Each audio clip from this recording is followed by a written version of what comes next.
이번 영상에서는 현재 많은 화제가 되고 있는 전고체 배터리와 테슬라의 신형 원형 배터리에 대해서 알아보고 향후 그 가치에 대해서 알아보는 시간을 가지도록 하겠습니다. 현재 기존 리튬이온 액체 전해질 배터리를 바탕으로 한 테슬라의 46800 원통형 배터리와 일본 자동차 기업 도요타를 비롯한 한국의 배터리 업체들, 선진국 스타트업 퀀텀스케이프들의 전고체 배터리 개발로 차세대 배터리 경쟁이 치열합니다. 테슬라의 46800 원통형 배터리의 상용화에 따른 파급 효과와 많은 업체들에서 개발 중인 전고체 배터리가 실제 상용화에 성공했을 때 어떤 산업 파급 효과가 있는지 살펴봅시다. 현재 배터리 개발 프로세스상 이미 21700 원통형 배터리는 대중화되어 테슬라에서 많이 쓰이고 있습니다. 46800 배터리는 상용화 자체는 상당한 확률로 수년 내로 곧 등장할 것으로 보입니다. 다만 배터리의 냉각 문제와 생산에 있어서 대량 생산 수율을 확보할 수 있는가가 문제이긴 하지만 넘지 못할 허들로 보이진 않습니다. 반면에 전고체 배터리는 실험실 수준의 작은 코인형 배터리에서는 많이 실증해 보이고 있으나 실제 대량 양산이 가능한지, 내구성과 충방전을 지속할 시 생기는 많은 문제들을 아직도 여전히 해결되지 못한 것으로 알려져 있어서 대량 생산을 통해서 시장에 선보일 시기가 언제가 될지 장담하기 힘듭니다.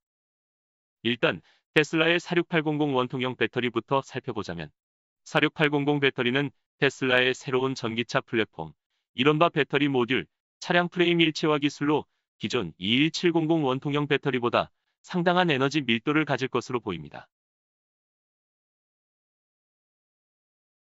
테슬라에서 밝힌 바에 의하면 주행거리가 약 15에서 20% 사이로 늘어날 것으로 보입니다.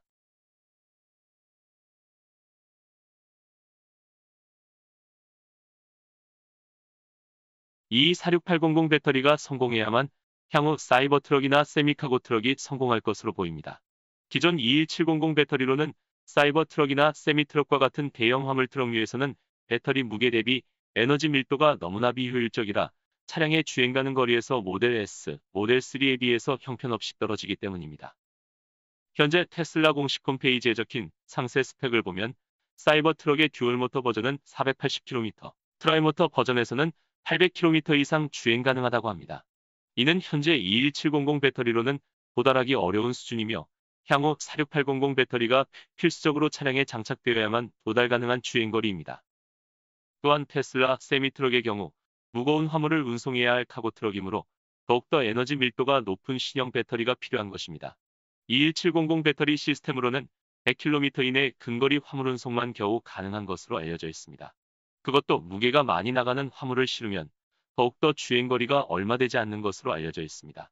하지만 46800 배터리 시스템이 장착되면 200에서 300km 정도의 도시간 운송도 가능해지리라 예측되고 있습니다. 이제 다른 배터리 업체가 사활을 걸고 개발 중인 전고체 배터리에 대해서 알아보겠습니다. 전고체 배터리는 기존 리튬이온 배터리에 대비해서 액체 전해질이 없다는 것이 가장 큰 특징이며 고체 전해질이 분리막 역할도 하게 되어 분리막도 필요 없다는 것이 큰 구조적 차이점입니다. 기존 리튬이온 배터리는 음극과 양극이 리튬이온을 주고받으며 충전과 방전 사이클을 가져갑니다. 이때 양극과 음극이 직접 닿게 되면 순간 에너지가 모두 방출되어 화재나 폭발이 일어나므로 이 사이를 분리막이 막아줘야 합니다. 분리막이 양쪽을 막지만 리튬이온만은 통과시켜야 합니다. 이러한 분리막은 기술적 난이도가 있는 물질이며 구조적으로 리튬이온을 통과시켜야 할 정도로 얇아야 하므로 견고성이 낮고 찢어지거나 손상받기 쉽습니다. 만약 분리막이 외부 충격이나 배터리 자체 내재적 요인으로 파손되면 화재나 폭발이 일어날 수 있으며 이러한 부분이 리튬이온 배터리의 가장 큰 단점이자 위험 요인입니다. 최근 전기 차량의 사고, 화재 발생도 이러한 문제 때문입니다. 전고체 배터리는 이러한 근본적인 문제에서 자유롭습니다. 분리막이 없으며 분리막의 역할을 고체 전해질이 대체합니다.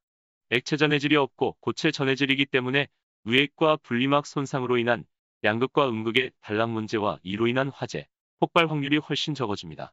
리튬이온 배터리의 분리막보다는 전고체 배터리의 고체 전해질이 훨씬 견고하기 때문입니다. 현재 고체 전해질 물질은 대표적으로 황화물, 산화물, 고분자 물질 등 여러 가지 유부 물질로 계속 연구 중인 것으로 보입니다. 이러한 고체 전해질이 액체 전해질을 대체하게 되면 에너지 밀도를 대폭 높일 수 있는데 이는 폭발이나 화재의 위험성이 대폭 사라져 안전과 관련된 부품들을 줄이고 그 자리에 배터리의 용량을 늘릴 수 있는 활물질을 채울 수 있기 때문입니다. 향후 배터리 모듈, 팩 등의 시스템에서 부품 수의 감소로 부피당 에너지 밀도를 높일 수 있다는 것입니다. 아직 연구 단계이기는 하나 기존 리튬이온 전지의 에너지 밀도는 킬로그램당 250Wh 수준인 반면 전고체 전지는 이론적으로 킬로그램당 500Wh 이상까지 에너지 밀도가 가능하다고 합니다. 에너지 밀도가 2배이고 배터리를 좀 더 효율적으로 배치할 수 있다는 것까지 감안하면 주행거리는 2배에서 3배 이상까지 늘어날 것으로 보입니다. 내연 차량 주행거리보다 오히려 더 먼 거리를 갈 수 있을 것으로 보입니다. 전고체 배터리는 또한 충전에 있어서도 기존보다 매우 빠른 속도가 가능하다고 합니다. 다만 아직은 전고체 배터리는 충전 중 느려지거나 효율이 떨어지는 문제가 있어서 좀 더 연구가 필요하다고 합니다. 이러한 혁신적인 전고체 배터리가 상용화되어 대량 양산되면 어떤 파급 효과가 있을까요?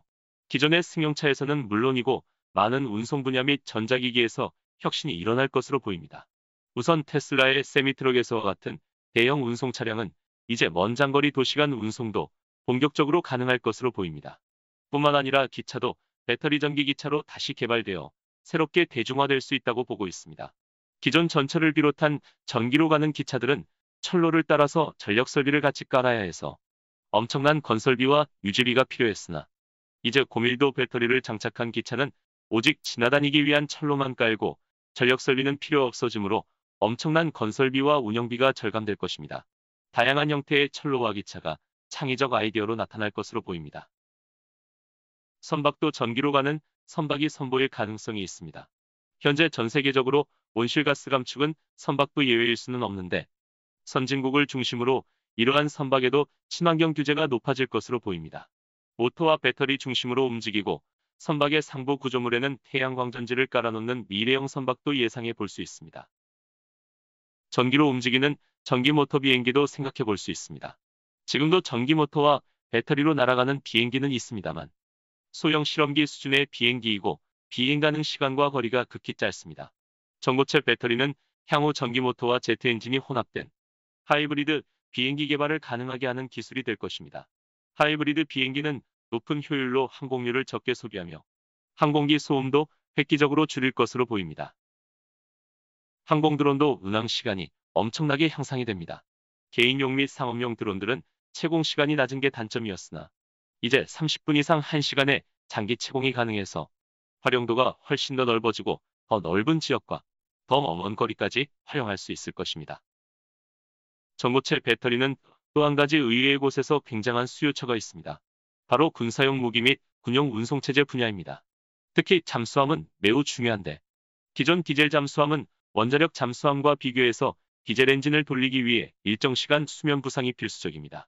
반면에 전고체 배터리가 장착된 디젤 잠수함은 배터리에 훨씬 더 많은 전기 에너지를 충전해 놓을 수 있고 더욱더 오랜 시간 동안 수면이 부상 없이 잠항하여 잠항 시간과 거리를 획기적으로 늘릴 수 있습니다. 이제 마지막으로 좀 더 첨단 분야를 살펴보겠습니다.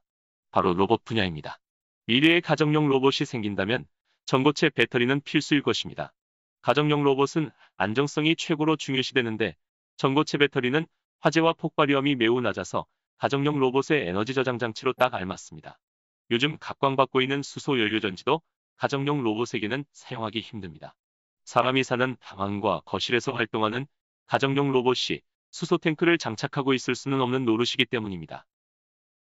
그 외에 많은 분야에서 전고체 배터리는 혁신적인 변화를 일으킬 것으로 보입니다. 사실 그동안 배터리 분야는 다른 기술적 발전에 비해서 에너지 밀도가 더디게 향상되어 기술적 병목 구간으로 작용하는 분야였기 때문입니다. 인류가 전고체 전지를 활용하여 전기를 좀 더 효율적이고 대량으로 저장할 수 있게 되면 그동안 우리가 상상하지 못한 곳에서 상상하지 못한 서비스와 기기가 탄생할 것으로 보입니다. 투자자 여러분께서는 향후 도래할 고에너지 밀도 배터리 시대를 대비하여 많은 관심을 가져야 할 것으로 보입니다. 지금까지 시청해주셔서 감사합니다. 구독하시면 다음 편 영상인 자율주행 시대 어디에 투자해야 하나 편을 보실 수 있습니다. 감사합니다.